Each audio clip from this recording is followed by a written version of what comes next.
Jazz 91.9, WCLK, Atlanta's and America's Jazz Station.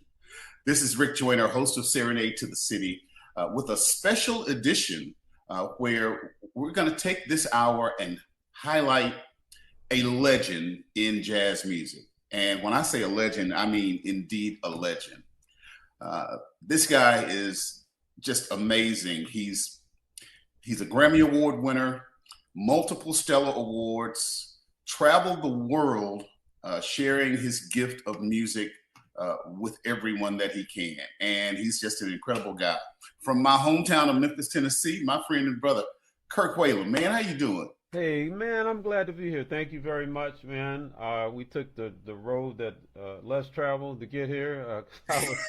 I was not only distracted trying to make some music over here, but also we just seems like both of us are running around, and that's always a good thing. But also, yeah, it is what it is. We're trying to make sure that a lot of things get done and no balls get dropped, but yeah, the latter Yeah, tends but to happen. that can be difficult. Yeah, Well, right. listen, man, welcome to the show. And I'm honored to have you here and ready to dive into what you being a legend really means to us. So, one thing I believe about legends aren't born, legends are made. And the making of a legend has to do with everything, including the environment that they grew up in and all of the environments that they have gone through, as well as their training and honing the craft or whatever that is. And so let's go all the way back. All right, let's talk about some stuff that a lot of people may not know. For example, your first piano teacher was your grandmother, Thelma. Yeah. If you call it being And taught, if you call being taught piano, me sitting on her knee at 3 years old, plunking on the piano, then yes, she was my teacher. well, that's exactly what she was. Even you were sitting on her lap. But tell me what that experience was like with your grandmother, Yeah. So Mrs. Thelma Twig Whalum was she did teach at Hank Crawford and a whole bunch of luminaries, man, in Memphis, and she taught piano at Hamilton High School and choir, obviously played pipe organ man.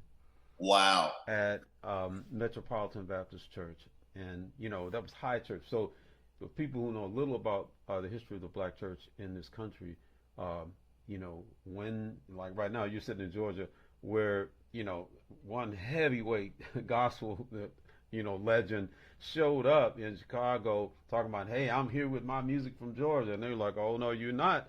We we trying to prove that we can assimilate to this culture, from Jim Crow. Like here we are, we're gonna be playing Bach and Mozart, and so she was that. She represented that at Metropolitan Memphis. Metropolitan Chicago was the big one. That was the one that really, made history because of that. And here I am growing up.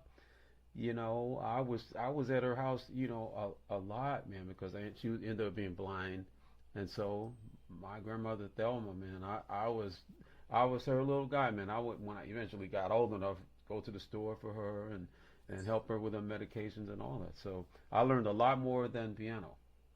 Absolutely. And you had some other family members that were influences as well. Your Uncle Peanuts Right. and having these musical giants, if you will, because they were both professional musicians. Right. So, my father had three brothers and one sister. The sister was youngest, and my uncle Peanuts was the oldest. He was the one who, I first heard play saxophone, and it changed my life. Like this is the path that I went on after that, which is crazy because then now my nephew Kenneth plays the saxophone, and it's like a diagonal line.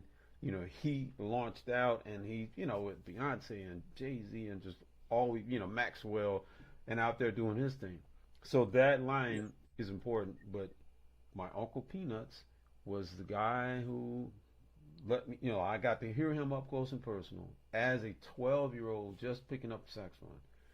And right then, I had a jump. I had what they call luck in the sense of being able to hear what the instrument is actually supposed to sound like up close and personal. That still to this day is, I tell people, if you can make that happen for a young musician, you've done a great thing. And absolutely. And so the influences, the environments of uh, Olivet Baptist Church, where your Mm-hmm. father was Yeah. the pastor, Mhm. and you grew up, I believe, singing in the choir, Oh yeah. and you grew up just a few blocks from Stax Records, okay? That's right. No, And actually, to be clear, I was a little kid when I say 3 years old on my grandmother Thelma's knee. Her house was on the street Neptune that that is on the side, I'm going to say the west side of what is now the Stax. Love your shirt. The Stax Music Academy, Stax Museum of American Soul Music, but what is at that time was Stax Records. On that property was where my grandmother's house was. So now wow, again, yeah, now they expanded and now own that property, but it was right there, and so being in the heart of that, oh my goodness, like that is such a big part of my musical identity. And I'll back up to your other question about my uncle Wendell. Those four brothers, my dad, Wendell, Harold. Wendell went to become very very famous in choral circles at Morehouse with the Morehouse Glee Club, and folks who might have seen them on the Cosby Show or seen them at the inaugural several times saw yeah, my Uncle Wendell conducting, and all those things. I consider that to be such, man. I mean, calling me a legend. That's for me is nuts. But I do understand how important it is to acknowledge those roots. absolutely, because that's where it all started. Mm-hmm. And the Memphis sound is certainly part of you. We can hear it in your music. So we're going to get into some music right now. As a matter of fact, I went and dug out the song "Afterthought." Yes. So we're going to play that and a couple of other things, and we'll come back and talk more with the legendary Kirk Whalum right here on Jazz 91.9 WCLK. It's the legends' opportunity to talk, and we talk with the legends here on this very special program. And Kirk Whalum is my guest, and we're talking about his journey. And he went to Melrose High School, Yeah, and that's right. you actually didn't choose the saxophone at first. You were a drummer.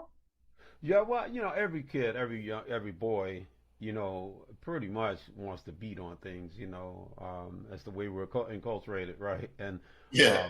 I wanted to be a drummer, and we moved, serendipitously next door, basically to the Cunningham family. Roy Cunningham was a drummer with the Barcades, and Okay. his youngest brother was my best friend from that point on. And even now he lives in England, play with Sade and with the Paul McCartney. He's played with all these people, but he's been in England since then. I was living in France when he initially moved to England, and so we talk about our roots in that neighborhood, and I just wanted to be like Roy Cunningham, as did Blair. Wow. Because remember they all perished. His brother and Otis Redding and the band perished in the plane crash. Yes. And the only survivor was my cousin Ben Cawley, that was actually on that plane. Man, you're related to that guy. I consider him to be an angel, man. Yes, What sir. an incredible person, man. One of the sweetest, kindest, most gifted people I ever met. Indeed, he was. Okay, so we're going to fast forward a little bit now. You moved to Houston, Texas to attend Texas Southern University. And that's when your style started to evolve into this Texas tenor kind of thing. And some of your influence that Arnett Cobb, Hank Crawford, Stanley Turrentine, Wilton Felder of the Crusaders, who helped you to refine the melody first approach that you're known for today in your music. But there was a club there called Cody's, Yes. And at Cody's, something very special happened. What I would call one of those defining moments in your life. Tell the people what happened at Cody's, the rooftop club in Houston. Yeah, so a lot of stuff happened there, but one of the things was that I'm a host, man. I DJ, as it were. Um, you know, that was really what I did was like to MC that. I didn't mean to say DJ, MC. That environment. I walk in, I play with my band, but when I'm done with a set, I go out and I hobnob with the folks who are there. One guy I met told me, "My name is Ron McNair.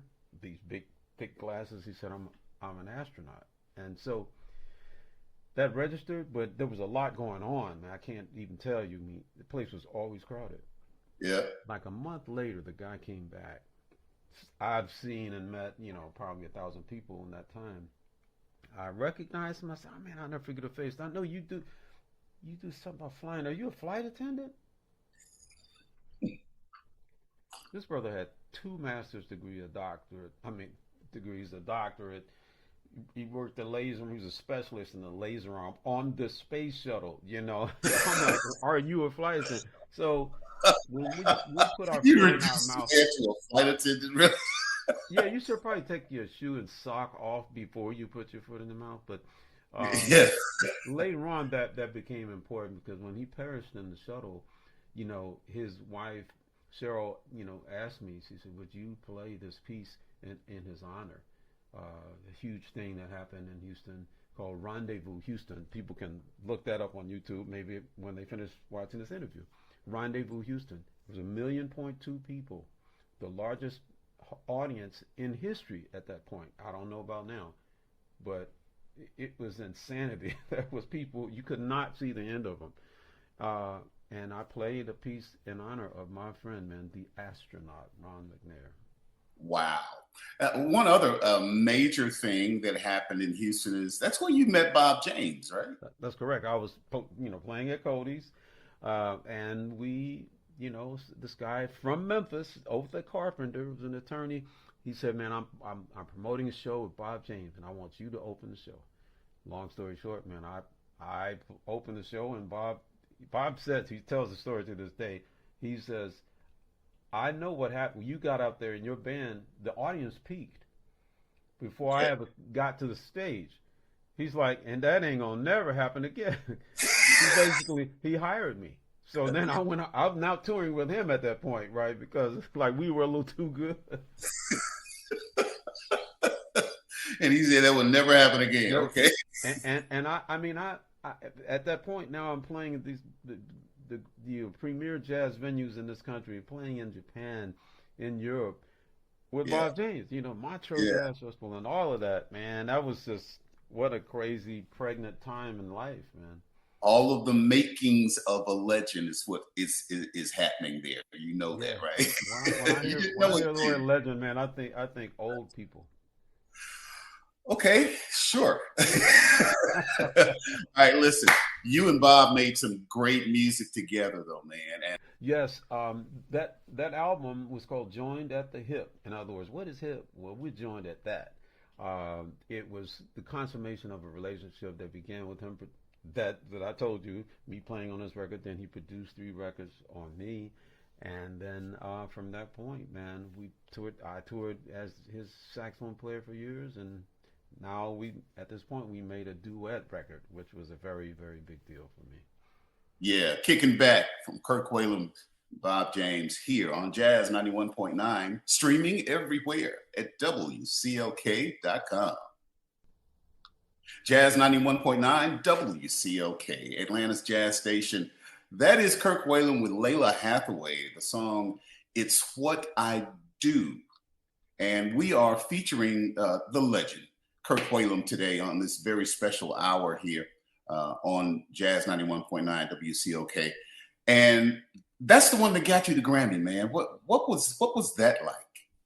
Well, it was, really, I couldn't believe it because truly that year, I've been nominated, as you said, a few times, man. But this one year, I was nominated for 4 Grammys in one year, Mm. and we were just so full, man.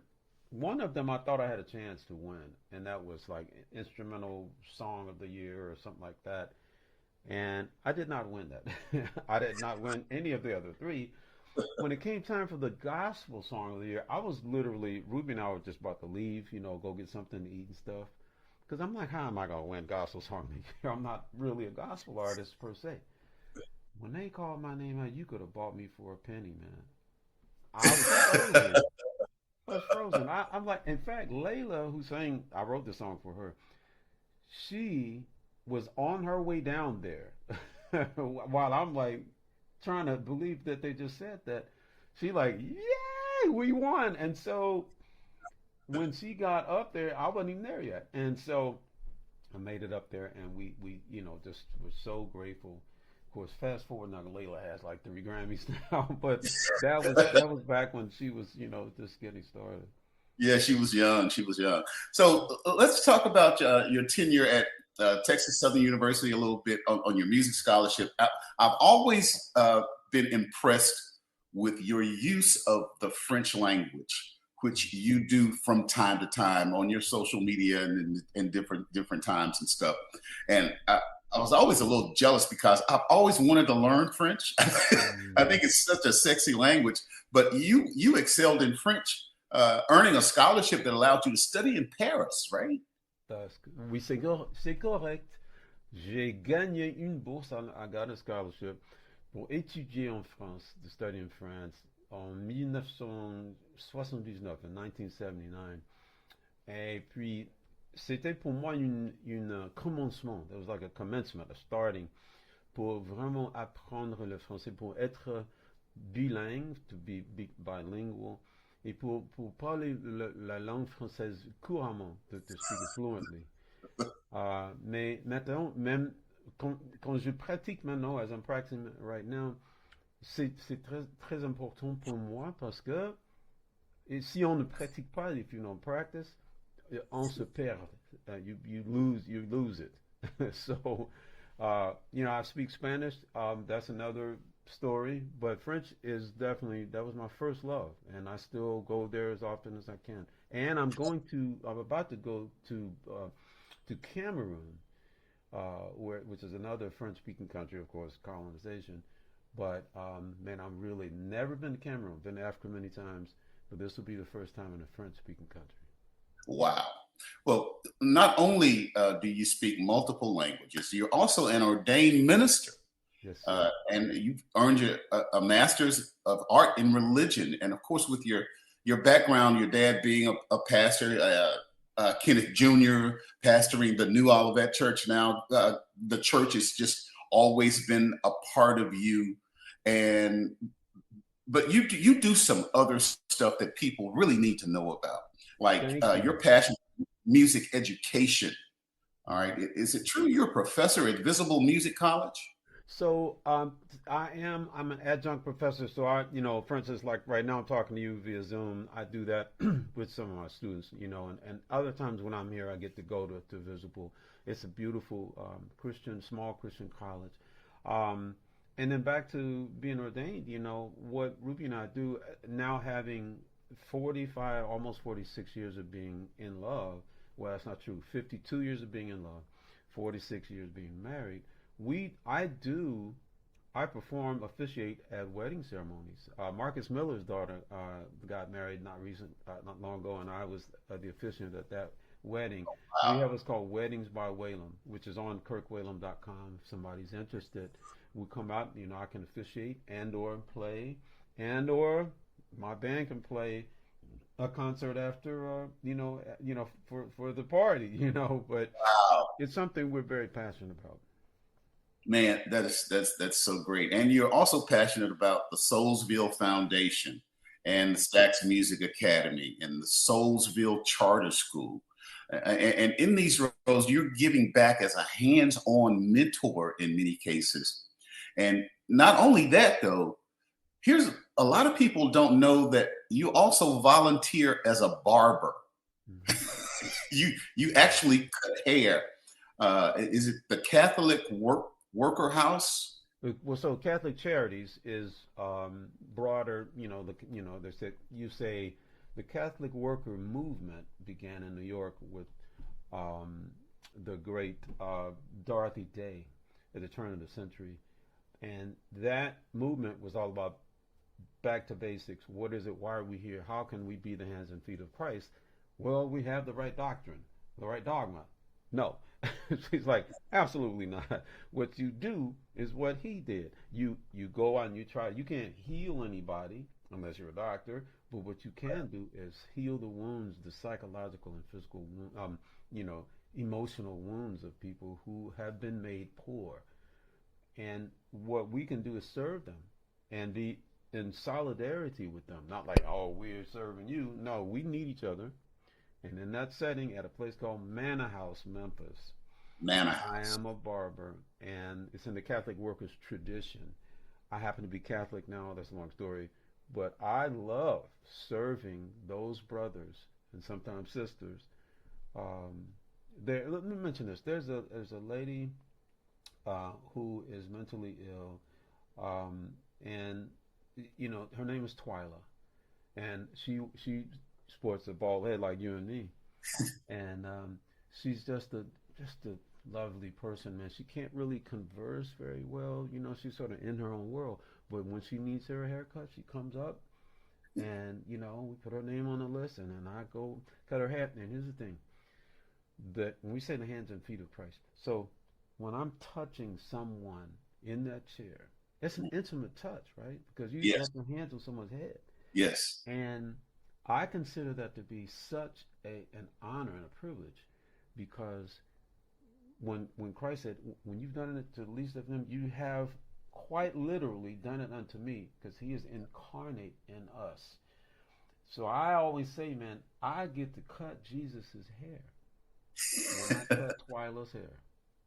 Wow. What a great story. And your nonprofit that you founded, Hearts Against Racism and Prejudice.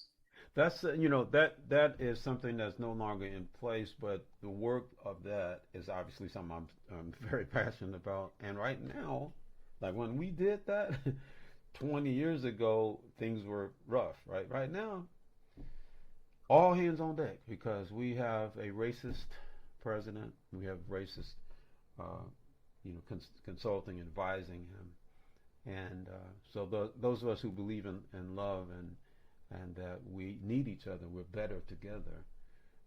We have to continue to strive to cancel out that madness. Absolutely. And again, all of these things are part of the making of the legend that is Kirk Whalum. Now, here's something else. I'm about to play a clip Okay, of a song, and we'll come back and talk about this. you got it. Yeah, man, that saxophone solo was Kirk Whalum on Whitney Houston's "I Will Always Love You," and not only did he play on that song, which set him apart from everybody else in the sense that I believe it's the most played saxophone solo ever. Is that right? That's correct. Like, so the saxophone solo that's been heard by more people than any other. And of course, I think about John Coltrane. I think about Charlie Parker. Cannonball Adderley. No, it was me, and that's because Yeah, of her. That's because of Whitney Houston. yeah. And not only that, you actually toured with her. Yes, for 7 years, and Yeah, ending for around the time that she moved, she and Bobby moved to Atlanta. That was around the time that I was no longer in the band. So but I saw clips of backstage gatherings, like before you all would hit the stage, and you would have everybody in a circle, and everyone would pray, Yeah. and that was just so powerful, man. But not only that song, but you got a call that a lot of people may not know about from Barbara Streisand, Hmm. I and did. Yeah, yeah, that was crazy. so tell us I about that. find myself, like in her little bungalow that, she has several properties, right? But this one in Hollywood, uh, no, Beverly Hills, like it's the area around the college, right? UCLA. I'm in there in her bungalow hanging out, listening to these tracks and talking about, what I think she should do. I'm like, I'm the sax player. I'm like, I just think I'm happy to be here. But to have recorded with her, and ultimately in that period she was making the movie The Prince of Tides. Yes. And so I did a little cameo in that movie, Nick Nolte and the whole thing, this whole thing where they were like breaking up, and we played the song For All We Know, We May Never Meet Again. And so I'm up there, at the Rainbow Room in New York City playing that song, like an old jazz song. And, it was such a privilege to work with her, lots of stories. All right. So you've done what, over 25 projects? Yeah, so right now my projects, solo projects, it's over 30 because, I did, for instance, BWB with Rick Braun and Yep. Nolan Brown. And we're going to Um, get into some of that too. Yeah. yes, sir. Of course, the Bob James duet record, and so there's several things that don't show up as just Kirk Whalum. But yeah, over 30, man, and we're working on another one. So Very good. Well, you also did a special tribute project in honor of Donny Hathaway. yes, And I'm about to play this song with you that features Rick Braun, Love, Love, Love. yes, I love And we're going to play some more BWB and come back and talk about the song Ruby Baby right after this. Let's play some music from Kirk Whalum on Jazz 91.9, streaming everywhere at WCLK.com. That was Ruby Baby from Kirk Whalum here on Jazz 91.9 WCLK. And I played that song there, Kirk, because your wife's name is Ruby. it. And my and you, birthstone is Ruby. your what? My birthstone. Your birthstone. Okay. It was But meant to Ruby, be, brother. yeah, yes, obviously so. But your marriage and relationship with Ruby is like a made-for-TV love story, man. You guys, it started in high school, right?